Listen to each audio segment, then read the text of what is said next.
पौराणिक कथाएं।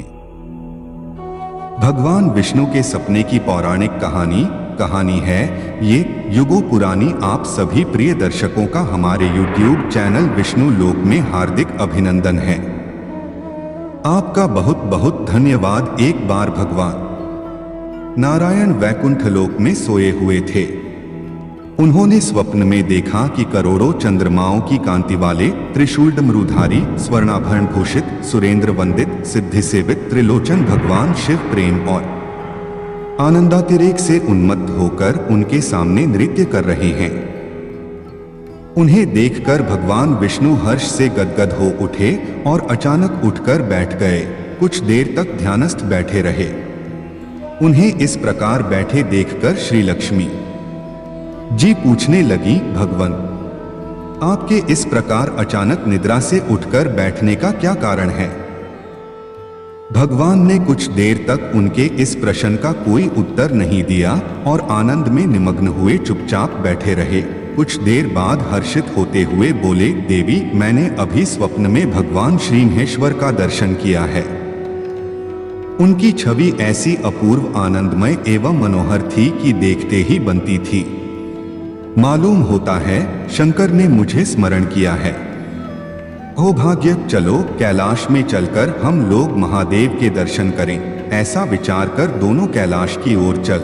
भगवान शिव के दर्शन के लिए कैलाश मार्ग पर आधी दूर गए होंगे कि देखते हैं भगवान शंकर स्वयं गिरिजा के साथ उनकी ओर चले आ रहे हैं। अब भगवान के आनंद का तो ठिकाना ही नहीं रहा। मानो घर बैठे निधि मिल गई।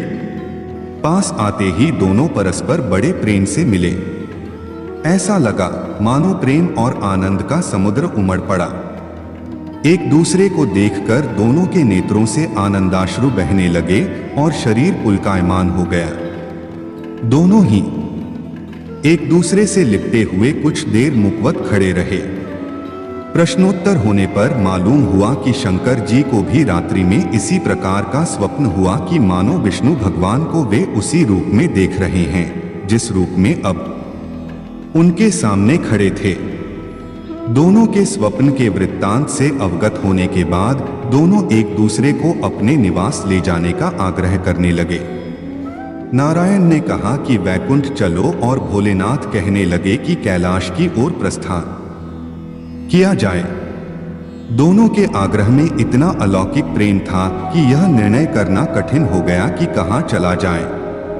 इतने में ही क्या देखते हैं कि वीणा बजाते हरिगुण गाते नारद जी कहीं से आ निकले। बस फिर क्या था, लगे दोनों उनसे निर्णय कराने की कहां चला जाए। बेचारे नारद जी तो स्वयं परेशान थे उस अलौकिक मिलन को देखकर। वे तो स्वयं अपनी सुध बुध भूल गए और लगे मस्त होकर दोनों का गुणगान करने। अब निर्णय कौन करे? अंत में यह तय हुआ कि भगवती उमा जो कह दें वही ठीक है। भगवती उमा पहले तो कुछ देर चुप रही। अंत में वे दोनों की ओर मुख करते हुए बोली, हे नाथ, हे नारायण, आप लोगों के निश्चल अनन्य एवं अलौकिक प्रेम को देखकर तो यही समझ में आता है कि आपके निवास अलग अलग नहीं हैं। जो कैलाश है वही वैकुंठ है और जो वैकुंठ है वही कैलाश है। केवल नाम में ही भेद है। यही नहीं, मुझे तो ऐसा प्रतीत होता है कि आपकी आत्मा भी एक ही है, केवल शरीर देखने में दो हैं। और तो और मुझे तो स्पष्ट लग रहा है कि आपकी भार्याएं भी एक ही हैं।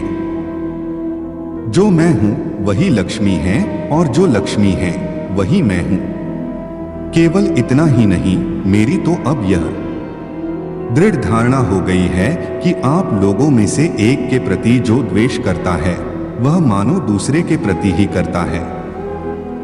एक की जो पूजा करता है वह मानो दूसरे की भी पूजा करता है। मैं तो तय समझती हूं कि आप दोनों में जो भेद मानता है उसका चिरकाल तक घोर पतन होता है। मैं देखती हूं कि आप मुझे इस प्रसंग में अपना मध्यस्थ बनाकर मानो मेरी प्रवंचना कर रहे हैं, मुझे असमंजस में डाल रहे हैं, मुझे भुला रहे हैं। अब मेरी यह प्रार्थना है कि आप लोग दोनों ही अपने अपने लोक को पधारिए। श्री विष्णु यह समझें कि हम शिव रूप में वैकुंठ जा रहे हैं और महेश्वर यह माने कि हम विष्णु रूप में कैलाश गमन कर रहे हैं। इस उत्तर को सुनकर दोनों परम प्रसन्न हुए और भगवती उमा की प्रशंसा करते हुए दोनों ने एक दूसरे को प्रणाम किया और अत्यंत हर्षित होकर अपने अपने लोक को प्रस्थान किया। लौटकर जब श्री विष्णु वैकुंठ पहुंचे तो श्री लक्ष्मी जी ने उनसे प्रश्न किया, है प्रभु, आपको सबसे अधिक प्रिय कौन है? भगवान बोले, प्रिय, मेरे प्रियतम केवल श्री शंकर हैं। देहधारियों को अपने देह की भांति वे मुझे अकारण ही प्रिय हैं। एक बार मैं और श्री शंकर दोनों पृथ्वी पर घूमने निकले। मैं अपने प्रियतम की खोज में इस आशय से निकला कि मेरी ही तरह जो अपने प्रियतम की खोज में देश देशांतर में भटक रहा होगा वही मुझे अकारण प्रिय होगा। थोड़ी देर के बाद मेरी श्री शंकर जी से भेंट हो गई। वास्तव में मैं ही जनार्दन हूं और मैं ही महादेव हूं। अलग अलग दो घड़ों में रखे हुए जल की भांति मुझ में और उनमें कोई अंतर नहीं है। शंकर जी के अतिरिक्त शिव की चर्चा करने वाला शिव भक्त भी मुझे अत्यंत प्रिय है। इसके विपरीत जो शिव की पूजा नहीं करते वे मुझे कदापि प्रिय नहीं हो सकते।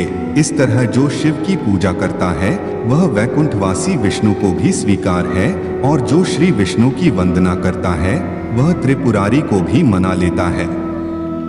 हम आशा करते हैं कि आपको आज की प्रस्तुति में जो हमने आपको पौराणिक कथाओं के बारे में जानकारी देने का प्रयास किया है वो आप सभी को अच्छा लगा होगा। आप सभी का बहुत बहुत धन्यवाद। अगर आपको यह प्रस्तुति अच्छी लगी है तो इस वीडियो को लाइक और ज्यादा से ज्यादा शेयर करें ताकि हमें और वीडियो बनाने की प्रेरणा मिले। कृपया हमारे YouTube चैनल विष्णु लोक को सब्सक्राइब करें ताकि हम पौराणिक कथाओं की जानकारी सब तक पहुंचा सके। पौराणिक कथाओं के अगले भाग में हम आपको एक नई जानकारी देने का प्रयास करेंगे।